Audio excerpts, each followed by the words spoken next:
కర్నూలు జిల్లా ఉప్పునుంతల మండలం కన్సాన్పల్లి గ్రామంలో ఆదివారం 2 పాములు కలకలం సృష్టించాయి. ఇంటి బయట ఆడుకుంటున్న ఓ 9 ఏళ్ల చిన్నారి పాము కాటుకు గురైంది.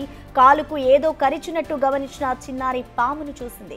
భయంతో కేకలు వేసింది. అక్కడే ఉన్న స్థానికులు వెంటనే స్పందించి ఆ పామును కొట్టి చంపేశారు. అయితే అనూహ్యంగా మరో పాము అక్కడికి వచ్చింది. దీంతో ఏ పాము కరిచిందో అర్థం కాకపోవడంతో స్థానికులు ఆ పామును కూడా చంపేశారు. వెంటనే 2 చనిపోయిన పాములను వెంట తీసుకుని పాపని ఆసుపత్రికి తరలించారు.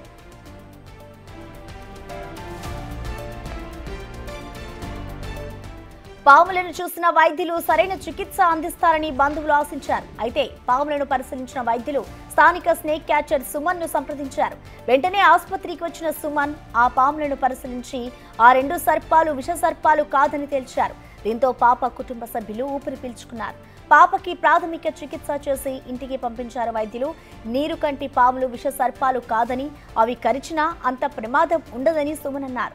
ఏది ఏమైనా పాపకి ప్రమాదం తప్పడంతో అందరూ ఊపిరి పీల్చుకున్నారు. ఈరోజు గవర్నమెంట్ హాస్పిటల్లో కంసాన్పల్లి నుంచి పాము కాటుకు గురైన ఒక పాప రావడం జరిగింది.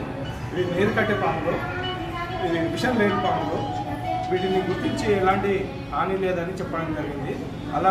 అలాగే ఇక్కడ ఉన్నటువంటి డాక్టర్లు కూడా ట్రీట్మెంట్ ఇవ్వడం జరిగింది. పాపకి ఎలాంటి అపాయం లేదు.